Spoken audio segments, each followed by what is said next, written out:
Welcome, this is Mount Zion in the 12th hour. Today I'm going to talk about the Feast of Tabernacles and reveal the punishment for all those who don't keep it today. But first, the developing war, and after the war, the Yahweh is going to require all the nations to keep the Feast of Tabernacles. Let me turn to the book of Zechariah, chapter 12, verse 1 and verse 2. The burden of the word of Yahweh for Israel, saith Yahweh, which stretcheth forth the heavens, and layeth the foundation of the earth, and formeth the spirit of man within him. Behold, I will make Jerusalem a cup of trembling unto all the people round about, when they shall be in the siege, both against Judah and against Jerusalem. And in that day will I make Jerusalem a burdensome stone for all people. All that burden themselves with it shall be cut in pieces, though all the people of the earth be gathered against Israel. Israel is in the Middle East and surrounded by so many Arab nations. And these nations will one day siege against Israel. So Israel is just a time bomb among these Arab nations. Joel chapter 3 verse 2.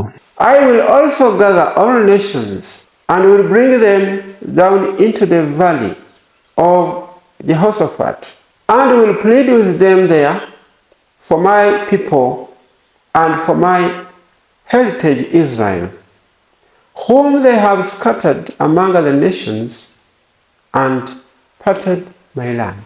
Israel, the 10 tribes, were taken captive by the Assyrians in 721 BC. So the 10 tribes were assimilated in the Gentile nations.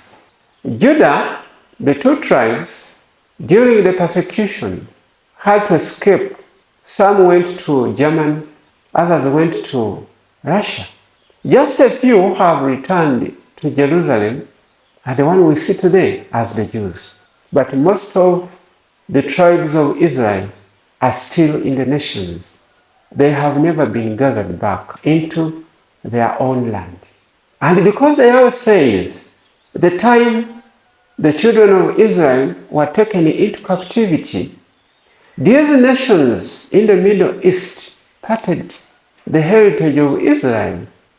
These are the nations that we see in the Middle East today. So those people are to come back and possess their inheritance. That's why the Yahweh must cause war in the Middle East. All those nations, Iraq, Iran, Kuwait, Syria, they are occupying the land that does not belong to them.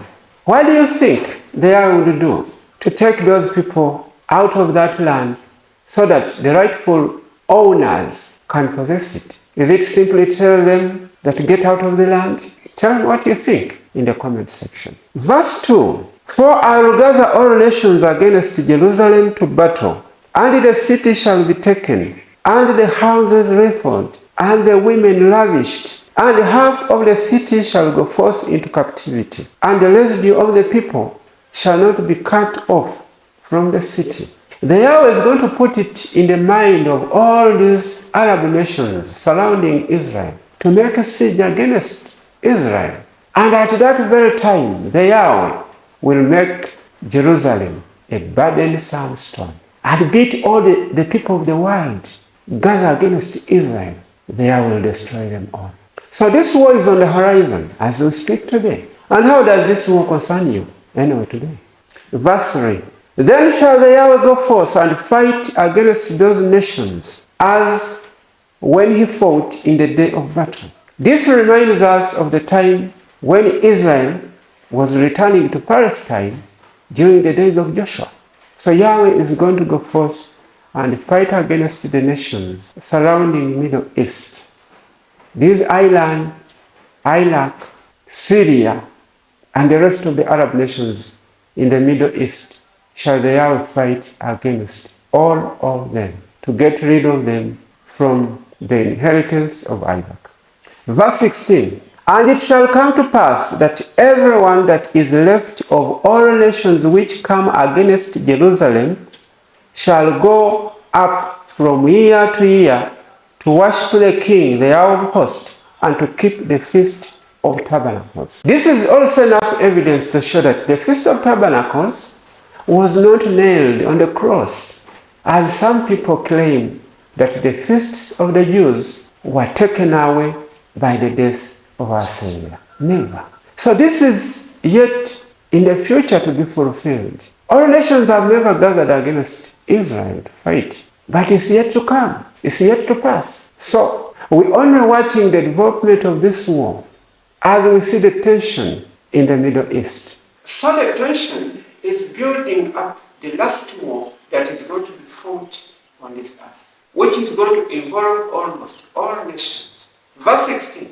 And it shall come to pass that everyone that is left of all nations which come against Jerusalem shall go up from year to year to worship the King, the Yahweh of hosts, and to keep the Feast of Tabernacles. We've just concluded the Feast of Tabernacles, September the 24th, 2024. The people that don't take the advantage of keeping it now, they will be required to afford the means to go to Jerusalem and keep it. You like it or not? So, the Feast of Tabernacles is still binding upon mankind as long as time should last. Verse 18. And if the family of Egypt go not, and come not, that have no rain, there shall be the plague, wherewith the Yahweh will smite the heathen that come not up to keep the Feast of Tabernacles.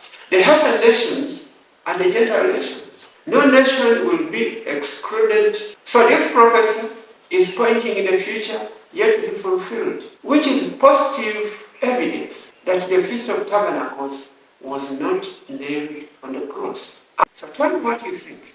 Are you supposed to keep the Feast of Tabernacles or not? Comment in the comment section.